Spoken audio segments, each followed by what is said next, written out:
So welcome. My name is David F. Wilson, and you're listening to Dust, David's Ultimate Stone Talk, a podcast that aims to explore all aspects of the stone trade, from its ancient origins to its contemporary use as a medium of cultural and creative expression. Today, my guest is the multi-talented founder of the Facebook group Custom Creative Stonework, Peter Schaafsma. Not a mason by trade, he is nevertheless a true stone enthusiast. Based in Flagstaff, Arizona, Peter describes himself as a piece from rough-cut lumber. His background is in landscape design and construction.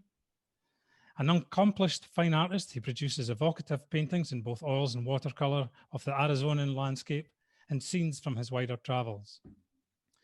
Having met Peter in person, I can also attest that he rivals John Wayne and Clint Eastwood for the ability to wear a Stetson and still look cool. And as anyone who follows him on Facebook knows, he has a cute wife. Hi there, Peter. Good to speak to you. Hey, nice to see you. Perhaps you should just explain a bit for the listener that last sentence of your introduction. Your cute wife. My cute wife? Well, she's a cute wife, all right, and I'm lucky to have her. Yeah, and it's kind of how you tag all your Facebook posts when you're out on your travels. You and your cute wife. Well, we're a team. Good. Together, make things happen. So is that Keith listening in the background? She went back to her office. She's got stuff to do. Good. So firstly, Schaafsma, that's quite an unusual name. Having checked it out on the internet, there aren't that many, not like the Wilsons where there are millions. So what about where the name has come from? Well, I have an interesting name. It's Peter Schaafsma, but then my middle name is Dix, which actually Peter, as we know, means stone. Okay. Like St. Peter, and also Dix means I think it's in Dutch, means diker. Wow. It's another word for diker, which is strange, but that's my mother's maiden name was Dix, D-I-X. Right. And our relatives came to the New World in 1622, the second ship after the Mayflower. Wow, you can go back that far. Yeah, so that's how long those people have been here. But then on my father's side is Schaafsma or Schaafsma, or I don't even know how to pronounce it because it's Dutch and I don't speak that language anymore. I mean, son of a carpenter, I believe. It's actually a person that planes wood. That name was given to the people in Friesland by Napoleon when they invaded Holland in 1835, around that time. And they just clumped a bunch of people together and said, you guys are named Schaafsma now. Like nobody had names in those days, last names. Right. So that's where the Schaafsma names comes from. Well, one of the interesting facts that I want to touch on while we're talking about this is one of my early relatives, great-great-grandfather or somebody like that, moved to South Africa from Holland and started working and building cages for wild animals like lions and tigers and stuff like that, and out of wood, and then shipping them back to Europe to the zoos. Right. Okay. So we have some background in South Africa, and my grandfather was born there, and then he moved with his father to West Texas. That's quite interesting because you still do a bit of woodworking as well. So you're kind of carrying on that the user of a plane sort of thing. Yeah, I do lots of woodworking. Everything you see everywhere around me is I made it. Yeah. Quite the resourceful guy you are. No, I guess. So just for the listener, could you perhaps paint a kind of visual picture of where you are in the kind of world and what your home life's like, the area you stay in? What was that again? Kind of paint a visual picture for us, for the listener, about where you stay, the kind of area you live in. Well, mostly, I mean, during the winter months, well, all year round, we live in Flagstaff, which is up at 7,000 feet. In Arizona, Arizona's, everybody thinks of Arizona, I think hot, dry desert, but actually we're up on what's called the Mogollon Rim.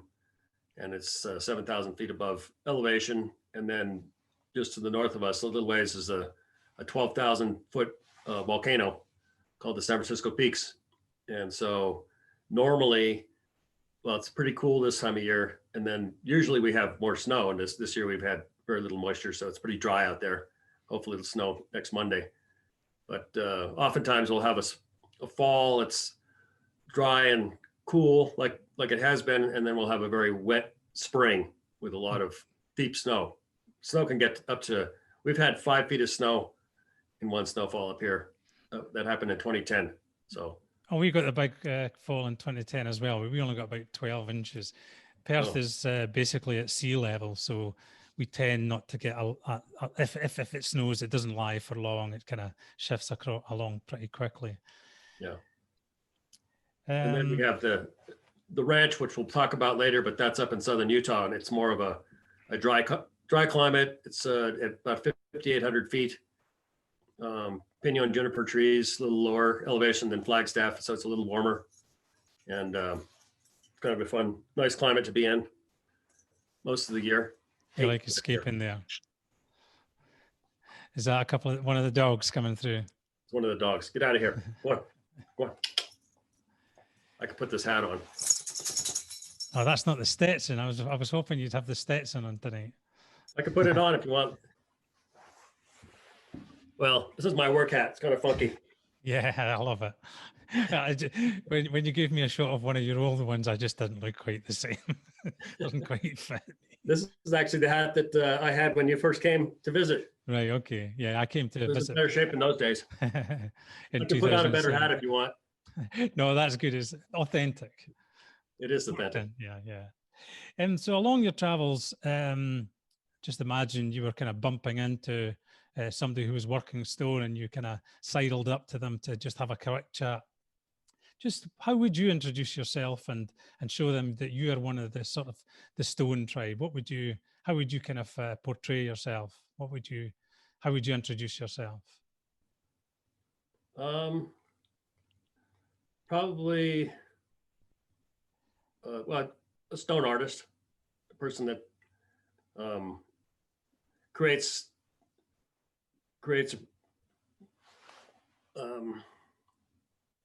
art with stone. I mean, you know, I have a little bit of a bio that we could talk about. Yeah. What about your stone balancing? How would you explain that to the uninitiated? Basically, well, stone balancing is just a temporary art form using the most basic elements of earth, which is a rock, and you create a temporary expression of art, and then take a nice photograph of it and then take it down. So that's kind of what stone balancing is about. It's just a nice way to interact with stone and connect with stone, and not actually, you don't have to change the stone, the nature of the stone or how it's put together, because you're just using it as a temporary expression. And so rather than, like, you know, you don't build anything with it, you're just creating something temporary, a temporary expression. And do you feel that brings you closer to the material? Yeah, I think so. I mean, just imagine stone is so, I mean, I guess I could describe it like this. You say, so you can have a stone, okay? Here's one over here. So this rock, just imagine it. I found it on a beach up in Portland in Oregon. And this thing is ancient. You know, it's what, 5 million years old or however long it is. But so here it is, comes into my possession, but it's this, like, they actually say, lots of people, not myself and others included, feel that stone actually kind of gives off some kind of energy. It's like a positive energy or some kind of interaction with it. And there are particular stones that like gravitate towards you. And so I would explain the stone balancing like, it's like people. So if you know how people are or used to be, let's say you're traveling let's pretend that you're traveling on a plane somewhere, in the future, and you're standing in line. Future. You're standing in line, and there's a bunch of people behind you, around you, but you turn around, person behind you, and you immediately make this surprising connection. Some kind of like you have start a conversation with him, and all of a sudden they're just having this wonderful, amazing conversation, and you think, I could actually become friends with this person for forever, just like this great connection. But truthfully, at that very moment, you're just kind of creating this interesting piece of magic in a way. Mm-hmm. And then as soon as you get on the plane and leave, that person vanishes. You never see him again. Yeah, I think that's a great way of describing it. So stone balance is very similar, where you take these rocks that not connected at all in any fashion. Here's another one. And you put them together.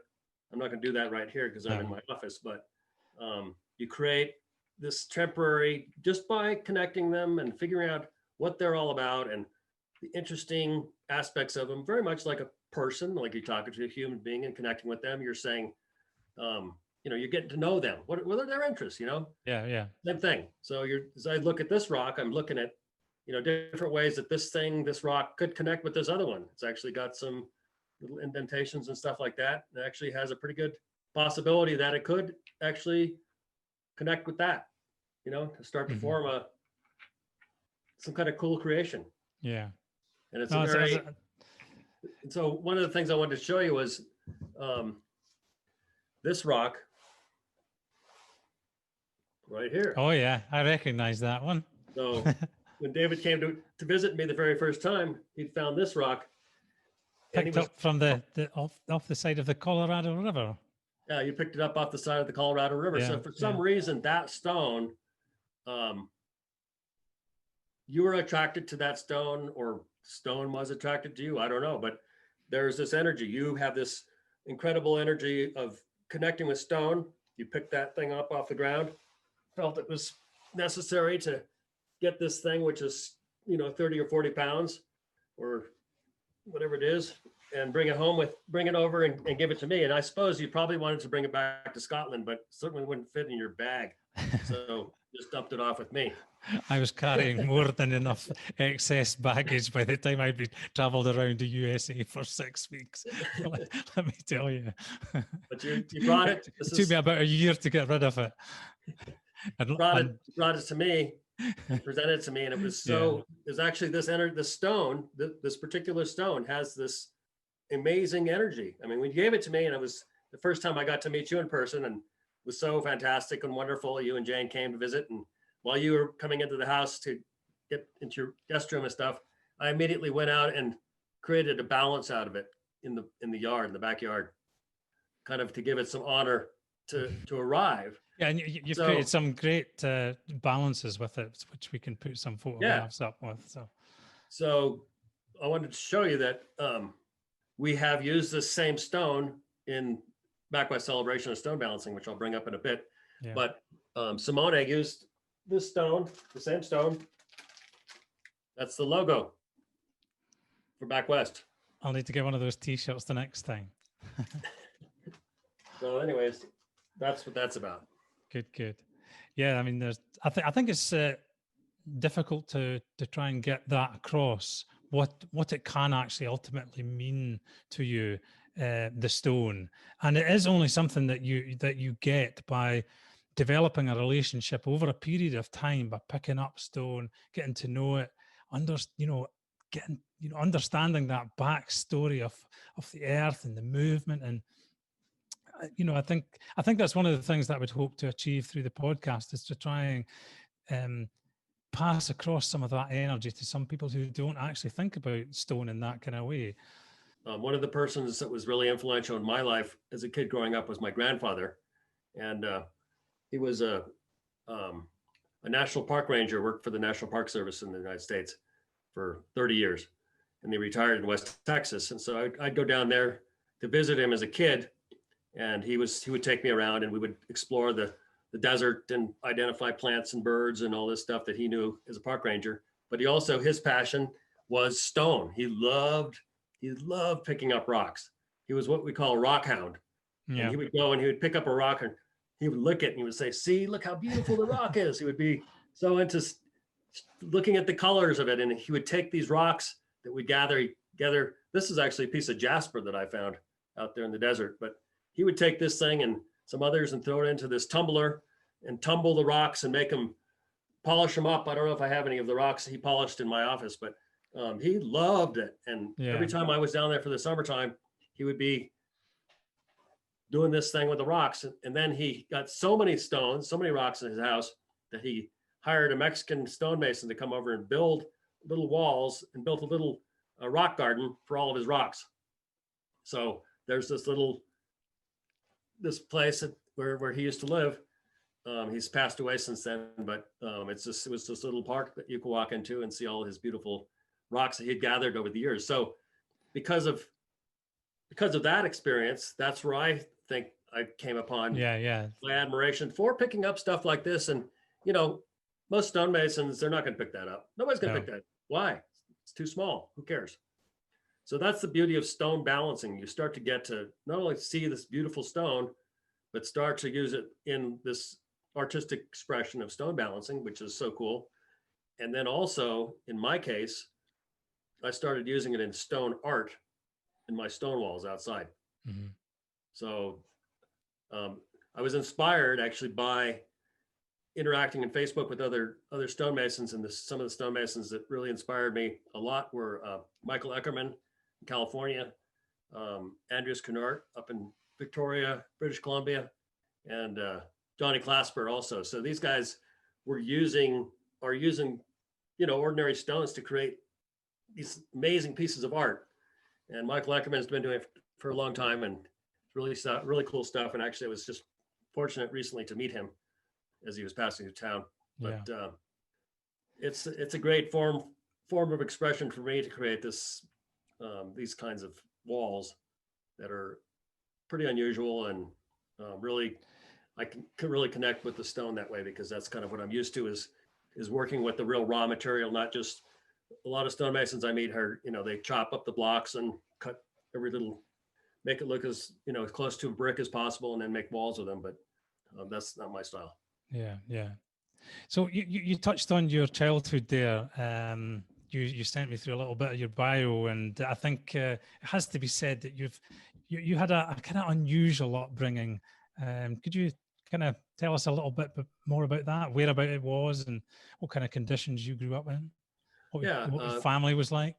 I was born and raised in northern New Mexico. Grew up in a little village, Spanish village called Arroyo Hondo. And it's at the base of the Sangre de Cristo Mountains up near Taos, New Mexico.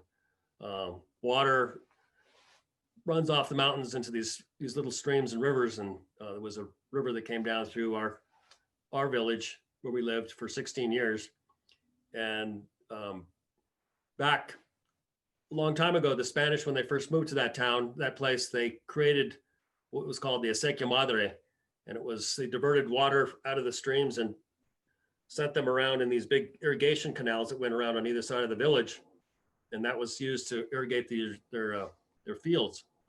And we lived at the bottom of a little slope below one of this Acequia Madre that came by house irrigation ditch. The irrigation ditch was about 5 feet wide, maybe 4 or 5 feet wide, and maybe foot and a half deep, 2 feet.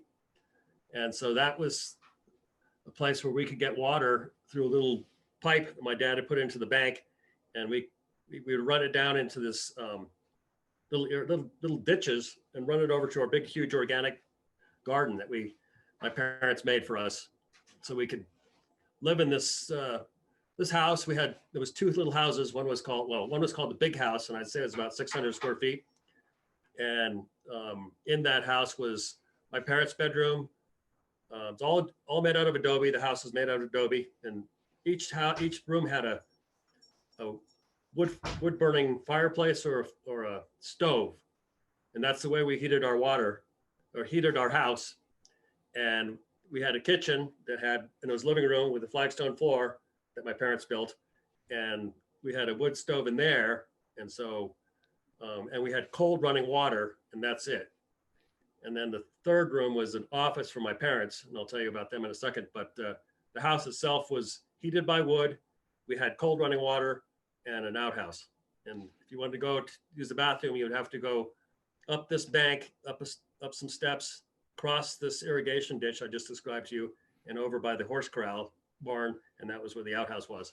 So you'd have to definitely want to go. You know, I was going to say you're not popping out in the middle of in the the night. wintertime, it was pretty cold. Yeah. So was was that a choice they made to kind of live off grid, or was this a financial thing, or no? In the '60s, what made that decision? I guess in the '60s, the Earth environment was kind of like we're living in now. You know, it's like coming to an end. And so they wanted to get away from it all and just hunker down and have an organic garden and live off the land. And it was great. So they are archaeologists. Oh, and so I wanted to describe the other house. So my parents lived in that house, and then my brother and I lived in a smaller house, which was probably about 150 square feet. And it just had a little bunk bed in there, some closets, just messy, and a little stove to keep us warm. That's it. Okay. It wasn't too far from the other house, but all connected together. Far enough for your parents. Yeah, so they could, you know, they're on the other side of adobe walls, and they couldn't hear us fighting with each other. So your parents still here? Yeah, they moved to Santa Fe later, but okay. We grew up there 16 years and chopped wood and used that for heating the house, and you know, played as kids and played in the irrigation ditch and made little boats. My dad showed us how to make boats out of scraps of wood, chisels, and made all these cabins and all this cool stuff. And so really very creative for us. And then my mom was also, as an archaeologist, she also was an artist. So I got a lot of artistic, background from her. But my parents are both Southwestern archaeologists. They study prehistoric Indians, and my mom is a famous, studies rock art, very famous, actually internationally, and has written a lot of books about, Indian petroglyphs, pictographs, also known as rock art. So we can find them on Amazon. What's that? We could find them on Amazon then. Absolutely, for sure. And so when I was a kid, she would work on researching these books, and so we'd drive all around the West looking for rock art sites that they would record and put into these books that they wrote. And so that was a big adventure for my brother and I to really experience the back roads of New Mexico, Utah, Arizona, and Texas. So were you homeschooled then? No, we went to the local public schools, which was pretty bad. I mean, they were the worst schools in the West, I think, and pretty violent. My brother and I probably fought every single day with the locals. Kind of an American tradition, I guess. And then if we weren't fighting with the Chicanos, we were fighting with ourselves. Yeah.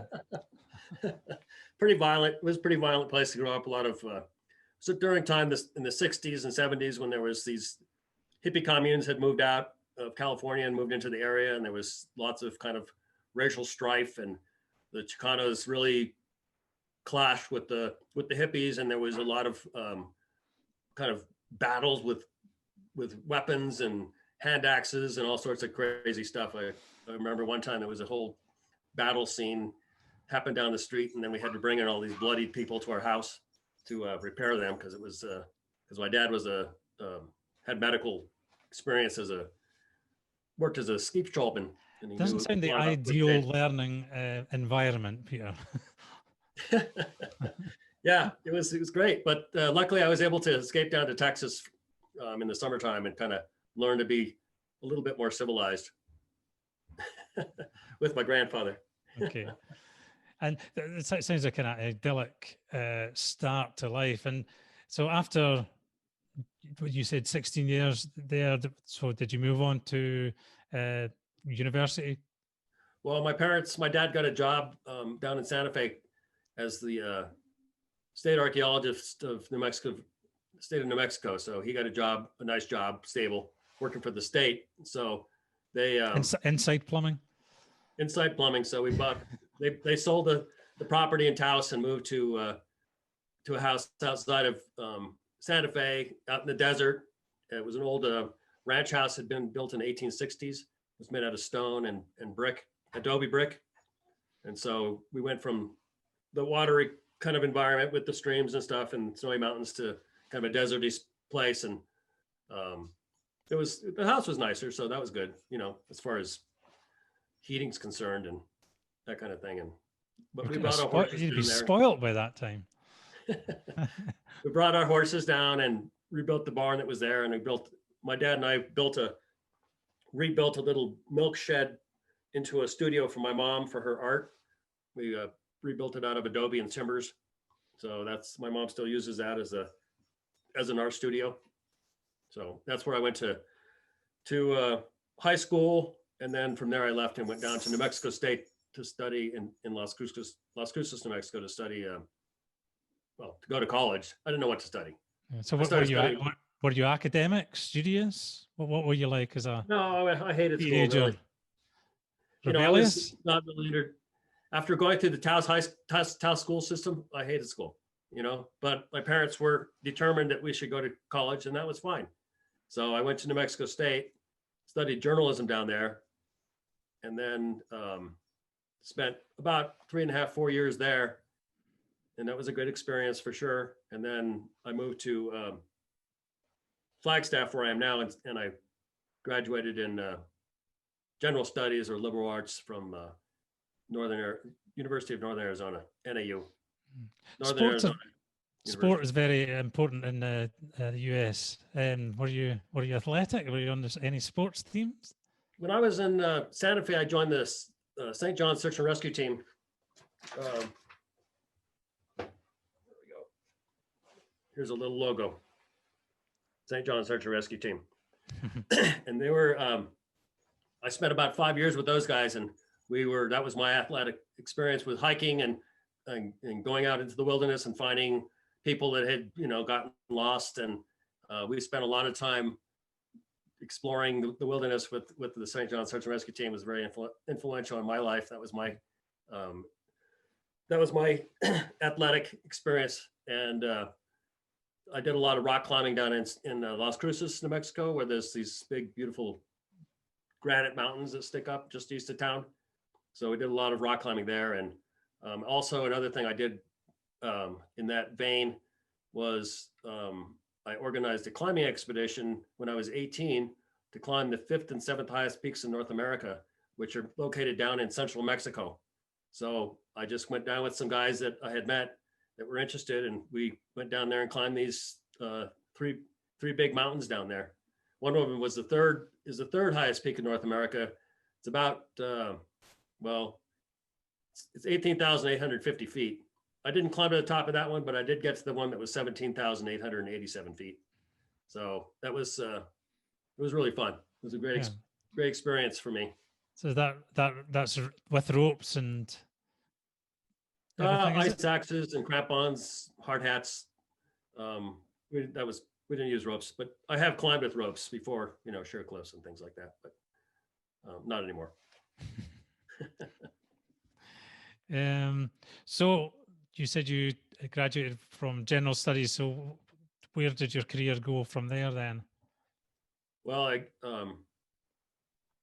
I transferred to the University of Arizona down in Tucson, U of A, and I was kind of given some kind of scholarship through my ex-wife's parents. They paid for my schooling for a couple of years. They claimed they would give me 4 years of schooling, but only paid for 2. But I went down there and started studying landscape architecture, and I really loved it. It was just like the greatest thing because I was just like creating designs, and I'd gotten an introduction into urban design up here in Flagstaff when I was going to school at New Mexico or NAU. I had become involved in what's called the Flagstaff Main Street program. And that's a historic preservation program for downtowns where we do restoration for communities to revamp the downtown, introduce businesses, and do a lot of restoration and preserve the stonework and stuff like that. So I got really involved in doing that in Flag. And I really wanted, after that, I thought, well, is there a career that I could do that would be like the Main Street thing? And landscape architecture was really kind of the closest thing that I came upon. And so I went down there and really got involved in it. And then I got married and got divorced, and it was a lot of stress, and I had to get the heck out of there after 3.5 years. And I came back to Flagstaff and met Keith and fell in love, and we've been in love ever since. The landscape design then, is there, did you pick up some good contracts? Is there anything, projects you would like to discuss? Well, I didn't want to talk about, I was wanting to talk about a little project that I had been involved in when I was here in Flagstaff. It kind of brings everything to full circle. So when I was working in Main Street, I met this guy named Henry Taylor, and he owned this Weatherford Hotel. And when we worked for the Main Street program, we started a little group called the Main Street Gang. And they were just kind of a advocacy group for Main Street to kind of try to encourage people to restore their renovate their foundations, renovate their facades of their buildings, and get just, it's kind of like a political action group, I would call it. Mm-hmm. But anyways, Henry got a contract to demo a building over in Holbrook, which is 90 miles east of here. And it was a big warehouse that had been built by the Babbitt ranches in the 1880s, 1890s. And it was made out of stone, brick, and timbers and metal and stuff like that. So the railroad had determined that these warehouses had been built too close to the railroad tracks and had to be taken down, which was unfortunate. But Henry got the contract to take this thing down. So he hired me and some other misfits to go over there, and we would leave here. I was just running it down, so it's really fresh in my mind. We would leave here at 5 o'clock in the morning, drive 90 miles over there with an old Ford pickup truck and a trailer, and work all day, taking bricks and timbers and all this stuff apart with digging bars and just the worst tools possible, hammers and cat's claws, and just cleaning up all this wood and brick and stone and stuff like that. And then we'd load it all on the trailer at the end of the day and haul it all the way back over here. And he would feed us a can of sardines or a can of mackerel for lunch, and a piece of cheese if we're lucky, and an apple. Lucky and then at the end of the day, would give us a shot of tequila. And then we'd drag this stuff back to the Weatherford Hotel, which is downtown. And then we'd take all that material off this trailer. It wasn't too long. It was like a 14-foot trailer, and shove it all down in the basement of his hotel. And then we'd go upstairs and have some more drinks up there. And for that day, 15-hour day, once a week, was $50 a day. And you were pleased for it. I was, so happy. So Henry lived next door to where I live now. And one of the jobs that I did over there was make a patio with those bricks that we had pulled out of the building over in Holbrook so long ago. And so we used about 2,000 bricks there and some of the big chunks of stone to make this landscape over there. So that was kind of fun. And then one of the projects that I got involved in immediately after coming back from Tucson after studying landscape architecture down there was to design the Heritage Square, which is this big public square in the middle of downtown Flagstaff. And when I arrived there, it was just an empty lot. And because of the Main Street Gang that I had been associated with before, those guys, while I was gone down in Tucson, had said, "Hey man, we should design a plaza here." And so when I came on the stage, they're like, "Can you design this plaza?" Oh, yes. yeah, no problem. So I actually connected with one of my old professors at U of A, and he actually ran a very successful landscape architectural firm. He was very, they did a lot of urban plazas. They built a lot of stuff in Las Vegas, urban development. So, these guys know what they're doing. So I hooked up with this guy, Mike Byrne, and he and I worked on this design project, and it was really quite an introduction to the world of crazy politicians and developers and contractors and whatever. But we did get it built. It's down there. That's a center showcase for downtown Flagstaff. So that's pretty cool. So a real sense of pride when you walk through that every day. Yeah, it's a great thing. And then I went on and worked in landscape construction for 20 years here in Flagstaff, and finally realized that I'd had enough. Luckily, I was able to get enough of working for $50 a day, is it? No. Well, that was a long time ago, before this whole thing. But a lot of my designs, I really tried to incorporate stone into everything I did. I really loved the way stone looked. It was so natural, really connected our living experience to the earth, and so if we could put it on stone on the house or in the landscape, it really brought everything together. And one of the things that I was working with when I was doing landscape design was I would see that the house would build, the way houses are built here is they come in, they survey the lot, they blow the whole thing up, the ground, they just take all the material and throw it to the dumpster, truck it out of there, build the house, and then they hire a landscaper to come in and say, hey, could you, put a landscape in? And it's like, okay, well, I have to truck all that material in that you already threw away. So after I figured it's a really bad model, I would try to get onto the job before anybody with the client to say, let's salvage all this material. Let's put all this nice earth to the side and the boulders to the side and, whatever, keep it over there. And then when comes time to build a landscape, we can put it back in. You don't have to pay for transportation, You can see your kind of resourceful childhood of using the materials that's around you is kind of really sort of beginning to inform how you're approaching projects in your career. That's really interesting. Absolutely. Yeah. Just use the materials that are there and salvage whatever you can. Whereas other people who obviously didn't have that upbringing, they didn't have that ethos that they brought to they're just dump it and bring something else back in. Well, I guess the unfortunate thing is that, there is some amazing material that is just thrown away, and like that warehouse in Holbrook, there was these huge, stone and the brick. Nobody's making that stuff anymore. I mean, the stone, we can do that as stonemasons and, create blocks, but nobody's making these old bricks anymore. They're all tinted, beautiful bricks. And then we pulled out these amazing timbers that were, like this wide and this high and 20 feet long, picked them up with ice picks and hauled them out, but you can't find that stuff anymore. Ancient, straight, beautiful timbers made out of Doug fir, Pay top dollar for it now, probably. Oh yeah, absolutely. So I wish I had salvaged more when I was doing landscape construction. I was able to, in 1996 with that guy, Henry, we bought a 3-acre parcel of land in a county island in the middle of Flagstaff or nearby. And he took all that material that we had salvaged and put it out there on that land. He needed a place to put it because he'd sold another piece of property. So he kept moving this stuff around. And I thought, it's one thing to salvage this stuff, but you got to use it right away. You don't want to move it like 10 times.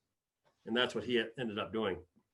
So that was an interesting experience for sure. And so you were quite happy doing that for the next 20 years or so, was it? What is it? Yeah. Could be a good life. I really wanted to do design work, and I did a lot of design, but then I just started getting became more of a human resource manager. So did you have did you have a team of guys, did you? Yeah, when I first started out, I did have a crew. And then finally I just discovered that they're just too expensive. And I spent more time watching them work slowly. And I figured I could work actually as fast as them or faster, and then I wouldn't have to pay them anyways. So that's definitely my approach now. But then I found, I didn't want to be doing construction. I mean, I went to college and learned some skills, and I didn't want to spend my days actually like with swinging a pick forever. I mean, I could have done that without going to college. So luckily, I don't have to do that.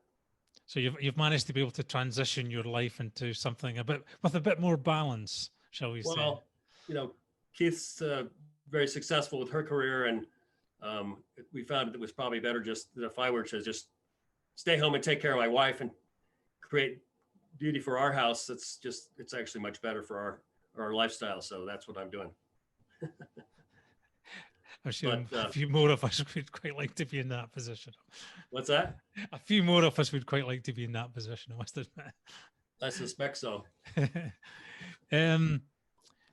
So you've obviously got a great love of materials and a great feel for them, which has obviously come from you know, it's come through your genes almost, and through your upbringing. So what made you move more towards the stone as opposed to, say, the woodwork? I know you do woodwork, but what kind of drove you or inspired you to kind of investigate and play about with stone more? Well, I think, well, what happened was, trying to think about, you know, as I became more educated in stone, and actually I did join the Stone Foundation in around 2003, I think it was. I never got the Nexus magazine, but I did join because I just felt like it was this great thing. And I started connecting with different people there. And I had met a stonemason here in town. Actually, that's how I got associated with the Stone Foundation, and saw what he was doing and really creating really cool stuff with stone. And I had him build a couple projects for me. In Flagstaff. When I was doing the landscaping, I just tried to use as much stone as we could possibly do on there. But I don't know, I guess there's just this, like I told you, we talked about it a second ago, just kind of connecting ourselves to the ground, to the earth with rock. And then I did actually veneered the first part of my house. Once I learned some stonework from some of these guys, I did some stonework on the front of my house and the front of my office here. And I really excited about the way it looked. So did you go and work with them, you know, at their shoulder for a few days, or? I hired some guys. I hired people to work with me that knew what they're doing, and then I just learned from them. It doesn't take long when you're standing there watching them. You think, well, I could do that. Yeah, no. Well, you know, most of the stonework, as far as stonework's concerned in Flagstaff, it's all pretty much veneer work. Veneer using malapai and a lot of sandstone. There's a sandstone quarries southwest of here in a place called Ash Fork, and a lot of great stone comes out of there. But there's a good community of stone workers here, Native Americans and Latinos, Mexicans that work here. There's an Italian guy that I met. He moved here a long time ago. John Casciani. He's from New York, but born in Italy, and he came here to Flagstaff and kind of established this veneer style of malapai. And so he and I would hire him a lot to do a lot of projects for me. He had a big crew, and he was in the business of doing stonework, stonemasonry. And so I watched what those guys are doing. And then eventually I hired a British guy, a British wetback here in Flagstaff, and to do stonework. And he was doing stone veneer. And then I got him excited about dry stone walling, because I saw that like in the Stone Foundation and stuff like that. And so he actually started learning about how to do dry stone walling and made a serious effort to learn from some of the manuals that the Dry Stone Walling Association of Great Britain put out, stuff like that. Was that your kind of first introduction to dry stone walling? Yeah, it was. So working with him, seeing what he learned and learning from what he learned. And I started doing dry stone walling myself, and, you know, getting pretty excited about it. And, you know, the beauty of just going with with a hammer and in your back and creating, you know, kind of fun, rather than, I mean, veneer stone, you have to have a wall first, and then you have to have a wheelbarrow full of cement and towels and wire brushes and wire snips. And there's like 30 different tools that I use when I'm doing the stone veneer, which is fine, but it's so much more complex than just getting out there and doing dry laid stonework. There is definitely a beauty in the simplicity of the dry stone. Like you say, you don't need very much tools. It's just a case of working with the material that's just sitting there in front of you. And, you know, at the end of the day, you've created something that wasn't there yesterday. It's a great thing. Yeah, it's wonderful. You know, you work all day on some piece of the stone wall, and then even at the end of the day, you might think, oh my God, it's a disaster. And then you come back the next day and you're like, man, that actually looks pretty good. Mm. I mean, it can be like that. Yeah. Especially when you're starting out. You've created a few kind of sort of artistic stonework pieces around your house, your own property, you know, your secret garden, which I think a lot of people on Facebook will know. Could you describe, you know, what was your inspiration behind that? Because I think that's quite a special piece. Well, the backyard, when I found it, it was pretty much just a lawn and a chain link fence and some dog houses back there. It was just this disaster zone and a metal shed. It had a bunch of junk stored in there. So it evolved over time, the whole space, you know, being me being a landscape architect, you know, had to change that obviously. So the first stone project I did back there was there was this neighbor to the east of us, and they moved out and they turned into a rental. And so the renters were always looking through the fence and looking over the fence. And even the people who lived there, they were always like looking over, like, hey man, would you shut up over here or whatever. I really got tired of that. So I built this wall out of stone, red sandstone. And what I did was I excavated the footer, put gravel down, and then built a grade beam on top of that. So it's a floating foundation. And then, so that was like 16 inches above grade. And then I built a block wall on top of that, 6 feet high, and then veneered it with stone that I went out and collected along Route 66 every morning. Would just drive out there and pick up a truckload of this red sandstone that's just laying all over the road, on the side of the road, pushed out there by the road grader. And every day I'd come back with a load that was good enough to put it on the wall. And then next day I'd get more rocks. So actually it took me about a week to build that stone wall with that process. It was pretty cool. Yeah. That was the first wall I built, this red sandstone wall.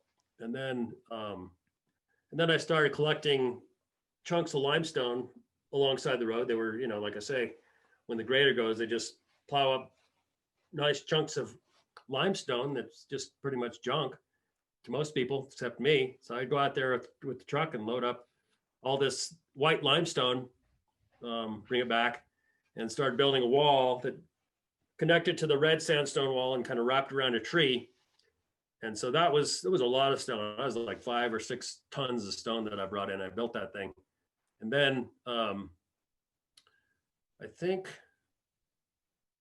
I have to figure out I forget how it went, but the neighbor that had been a rental, they sold the house and somebody bought the house and they rebuilt the fence that was over there. It was still this wood fence over there.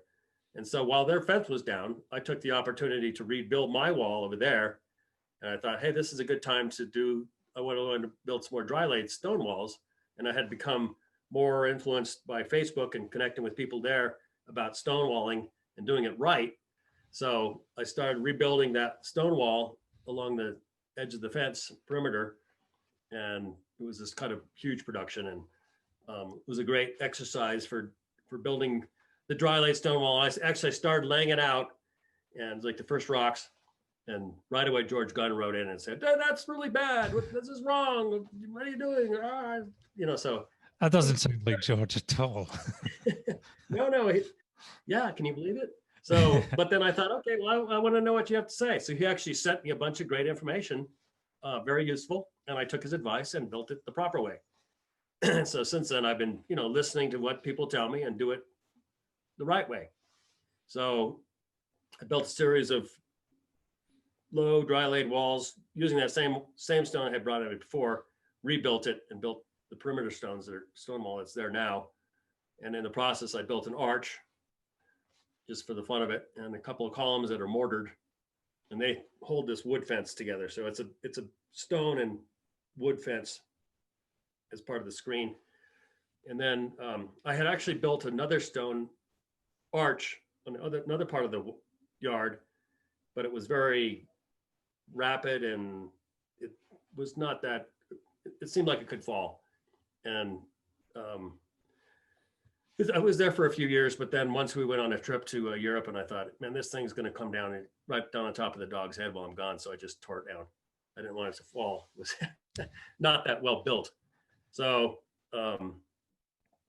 then I built two screen walls as kind of focal points. I'd always wanted to build this for clients. I would be like, hey, you know, you could build like this screen wall and veneer with stone, just have this magnificent thing to see out your window instead of your neighbor's smokestack or whatever, you know? And nobody ever did that. They never obliged me to build it for them, which is too bad. They didn't have your vision, Peter. They didn't have my vision. So Yeah. the first wall I built was over by my shop, which is on the west side of my property, our property here. And I wanted to create there was a bunch of dogs over there barking all the time. So I wanted to calm them down, not hear them so much anymore. But I also wanted to create one of those panels that I had been talking about. And I wanted to create this focal point at the end of the yard. So when we were sitting, dining on our patio, we could look down there, and rather than see this chain link fence, we would see this beautiful panel. So that was my first wall, which was, it's about 7 feet long and maybe 7 by 7. 7 feet by 7 feet. And I veneered it with lots of these river rocks that I've been collecting over the years, and Just like Granddad. just like Granddad, exactly. So that was kind of full circle to come back and Yeah. connect with, you know, what I'd learned from him. I mean, having spent a couple of evenings in that garden, it's certainly a very special space, and I'm sure it gives you and your visitors a great deal of kind of enjoyment just looking out on that, and just it's a very special space that you've created there. Well, the other wall that I built is also something that we see when we come out from the kitchen. You see it every day off the patio, and you've seen that wall. It's I think it's 11 feet long and 7 feet high, maybe. And I built it as an expression of the love for my wife. And it's this, it's the tree of positive energy. That's what I like to call it. And it's just the two different walls coming together. It's like me and my wife, completely different people, and coming together and creating this beautiful expression of love and happiness. And so on one wall, there's a basalt dark colored wall, and then the white limestone wall comes together, and I had to figure out how to join the two, and that's how I did it. And so that wall you see there. Yeah, we'll put up some pictures of that. Well, one of the things I think is really, I mean, it's a lovely piece, and it looks great as you look out there, and it must give you, as I say, lots of enjoyment. But one of the things I think works really well, and one of the things I enjoy when I'm out on my own site, is the way that the climate and the climatic conditions can change the look of the stonework, the way that it gets wet when the rain comes, and then it starts to dry, and you get this sort of, you know, the wet patches, and brings out the colors, and also the snow. And I think the way you record that on Facebook is great. You know, I think that's, you know, just it becomes this dynamic thing that a brick wall will never be. Oh yeah, well, it really changes color. I mean, hold on a second. Here's the rainmaker. See, you take this same rock, this piece of jasper, which is kind of plain, right there. It's pretty cool, you know, and then throw a little water on there, like my grandfather did with his tongue, you know, and then it just turns into something amazing. And on the stone wall that I've been describing, those rocks like totally light up. That's the way that the colors bring. I mean, I think that's, you don't see much of that in the UK. That I think that is quite kind of almost unique to the US and Canada. Yeah. Was there anything? Well, you've mentioned Michael Eckermann. Was there anybody else, or a specific piece of work that kind of inspired you towards making your special screen wall? Well, I was always inspired by Gaudi for sure. And I went to, you know, to Spain. Actually, Keith and I went in 1995, and we went to 3 different sites that were outside of Catalonia that Gaudi had designed. One was in northern Spain, a place called Comillas, and it's this gorgeous place called El Capricho. It's just like such an amazing place with bricks and mixing bricks and tiles and ironwork and all this cool stuff. Is just like mind blowing. Yeah. And then there was another place in Lyon. I can't remember the name of that one, but it was also, he built the building specifically with like rough face. So when it snowed there, that when they get the rare snow in Lyon, or maybe when it snowed in Lyon, it would catch on the stone. That was his. So he wanted to make it look white. So he would catch the. So that kind of stuff really inspired me.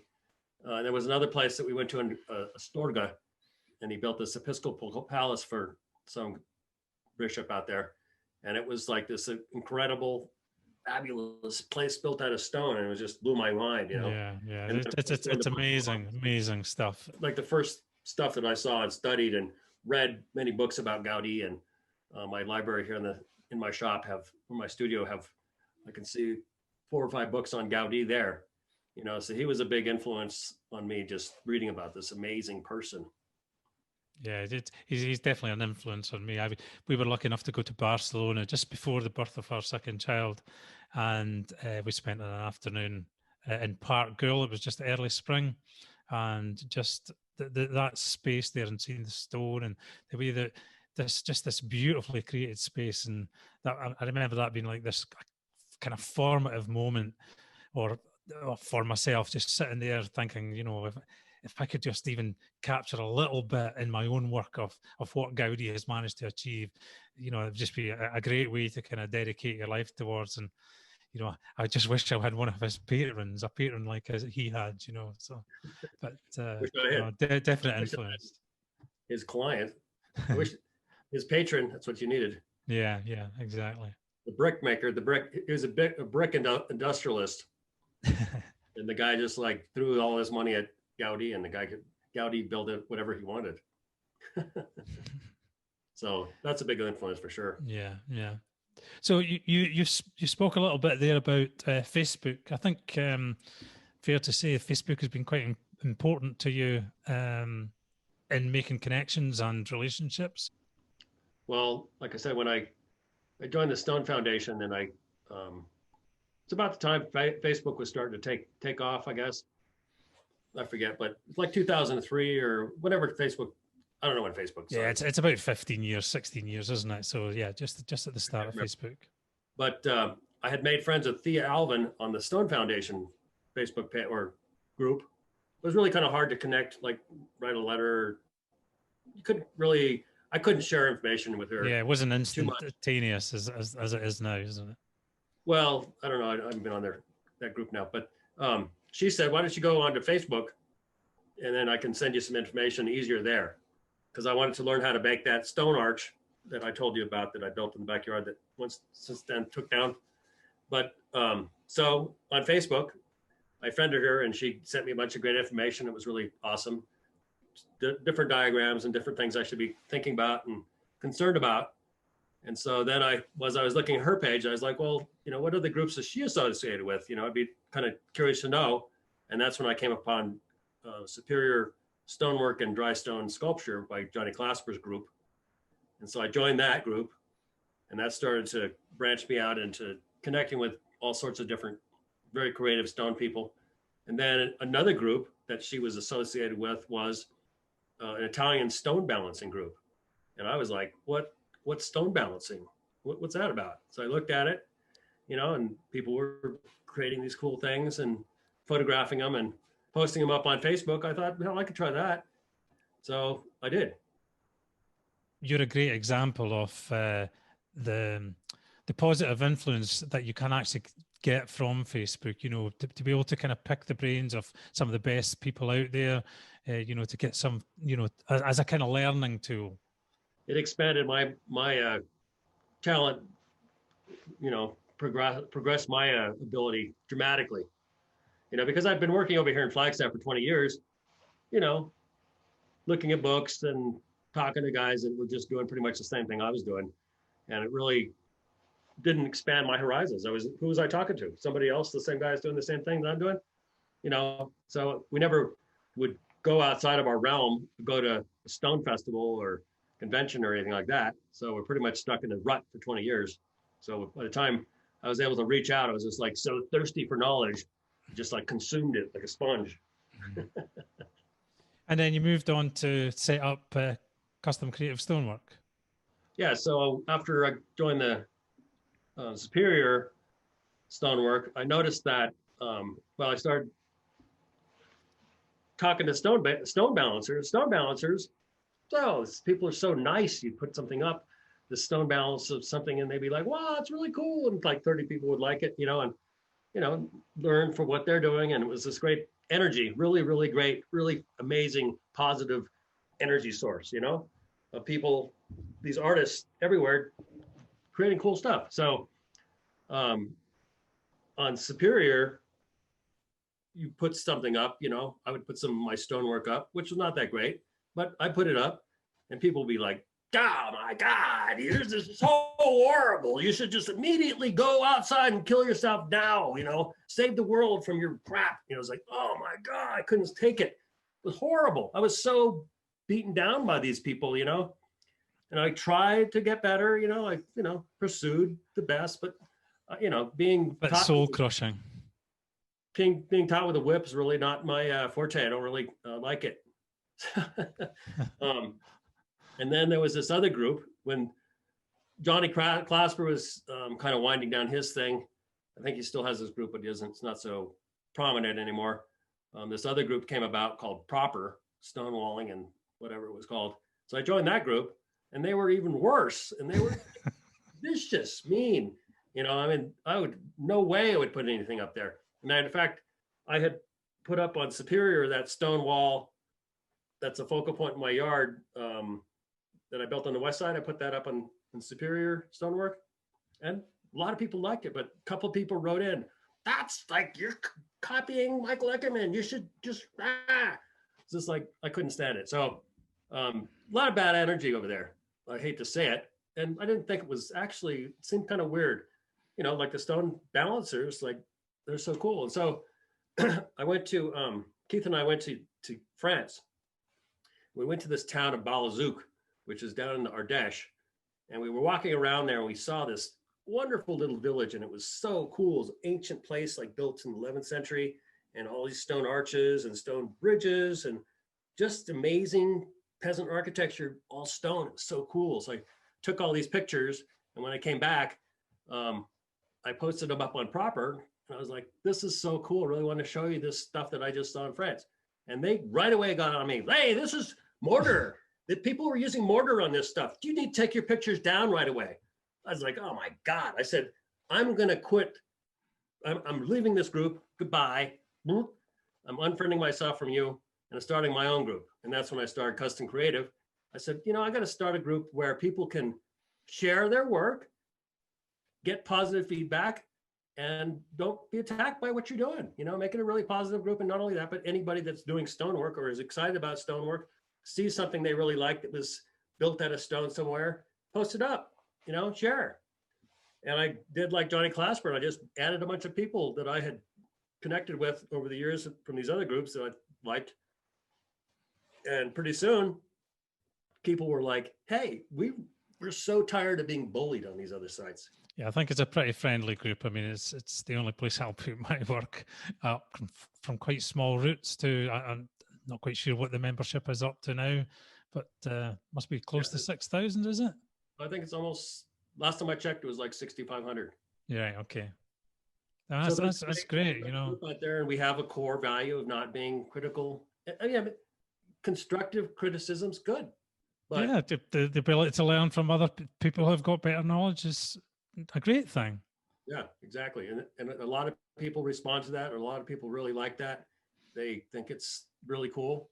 And so that's the success of Custom Creative. And I'm really, really proud of everybody that's participated. And one of the things I've done is we have a feature, we try to feature a stonemason every month, custom stonemason of the month. And so for the past 3 years, I think every month, except for the last couple months, we've featured some kind of, fabulous stonemason, stone artist or whatever, and kind of promote his work or her work, whoever it is. Yeah. Throughout the month. It just gives people a great introduction to who they are. I think that's a very successful part of the group, in that as opposed to just posting up stuff that you're working just now, or a project that you're working on at the moment, the ability to be able to kind of go back and look at, your whole career and how you've progressed, different projects that you've worked on, things you're very kind of happy with, and maybe other things that were weren't quite so successful. I think that's a, you know, to be able to give a stone worker that kind of platform is something really positive, and I think a lot of people get a lot out of that. Yeah, sure. It certainly makes it different from other groups. So I think Yeah, that's actually, I was thinking that this interview that we're talking about, that we're doing right now, could be something that could be incorporated into Custom Creative, where, you know, if somebody wants to be the custom stonemason of the month, and if they want to be interviewed like we're doing right now, it's great. It's a yeah. great I way mean, to one of the really, things, you know, I met you on my Winston Churchill Fellowship travels, and one of the things I absolutely enjoyed about that whole trip was the ability to sit down and talk about stone with people who knew what, you know, who get stone, who get me, who get the type of work that I'm interested in, and that, you know, to be able to sit down and do that, you know, would be a great kind of opportunity. And I think it's kind of the whole point of what I've been, you know, attempting with this podcast, because I think everybody comes to stonework from a totally different direction, and but I think what they all get to is the same almost destination. They get to a place where they're very satisfied, and they find it a very rewarding space that they sit within, and that's down to stone, and it's down to working and handling the material. And I think trying to get that you know, that message out to others is something I'm attempting with the podcast. sure, it's a great idea. So just maybe coming close to the end now. So you're still working at your own property, but you've also got, tell us a little bit more about the ranch you've bought up in Utah, isn't it? Yeah, well, I had a little story I wanted to tell you about that. So, 2005, I bought this 2 acres out there with Henry in 1995. And 10 years later, when the property values in Flagstaff skyrocketed, I sold that 2 acres, which was just raw land. And Keith and I were able to buy 80 acres up in southern Utah. It was a magnificent place with a well. And the only thing that was there was a well and a pump house, and that was it. So we bought this raw land, has wonderful views, and it's just like a landscape architect's dream come true to create. It's like a blank slate. And so we've improved it over the years, past 15 years of put in a septic line and a little caravan trailer we can camp in. And then I built a shade structure, some stone walls. We put the septic system in. A lot of rock came out of the excavation. So I, with a wheelbarrow, carted that up 300 feet to our living area and built a lot of dry laid stone walls using that material that I hauled out of the excavation. I just thought it was my duty as a human to heal the earth. You know, we excavated the earth and cut this big slice there, and I thought, you know, this is my duty to heal the land. So I used all that rock and built all these stone walls, built a cool structure around our shower, and I'm still in the process of building that, and the shade structure. And then lately I built this this Arctic building, which is, we call it the Arctic building. It's a little structure that I've designed to be as cool as possible to house our coolers in the summertime. And your upbringing has obviously you know, made you a perfect fit for that kind of lifestyle. How about Keith? How did Keith find that? Well, she needed that trailer right away because she was not going to sleep on the ground.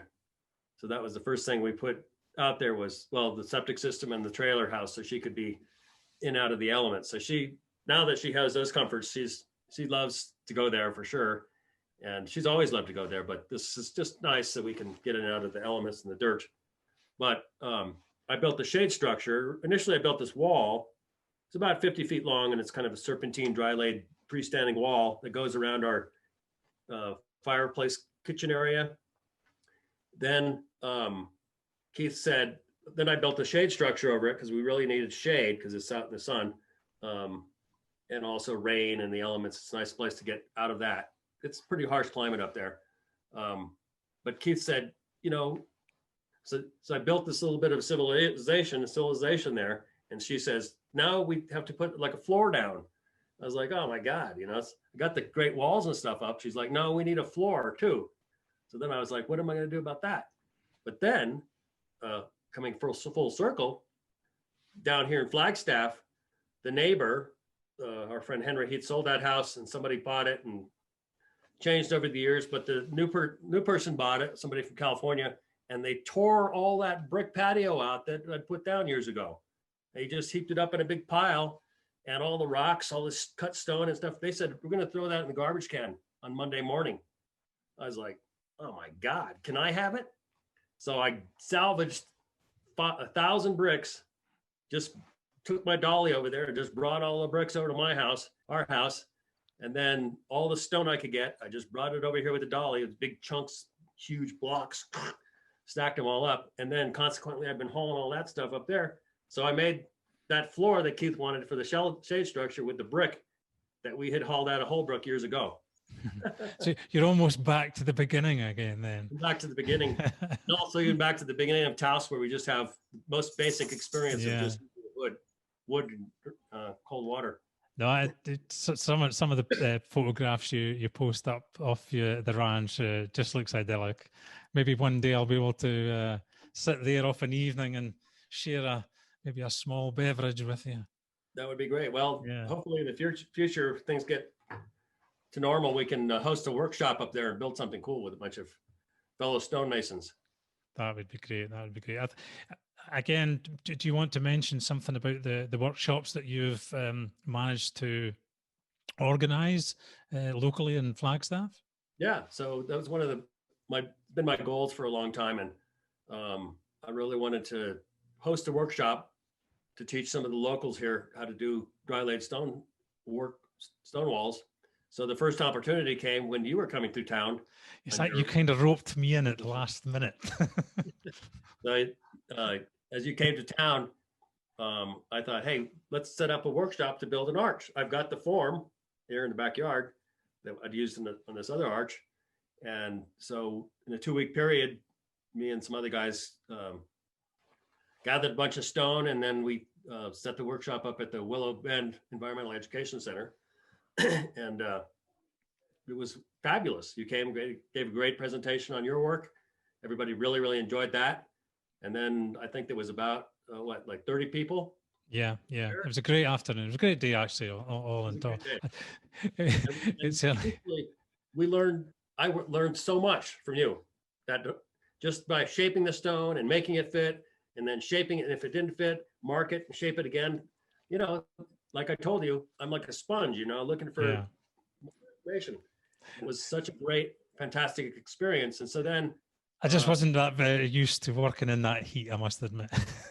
You're a wimp, because truthfully, the next workshop we set up, we wanted to build a big planter for the Willow Bend.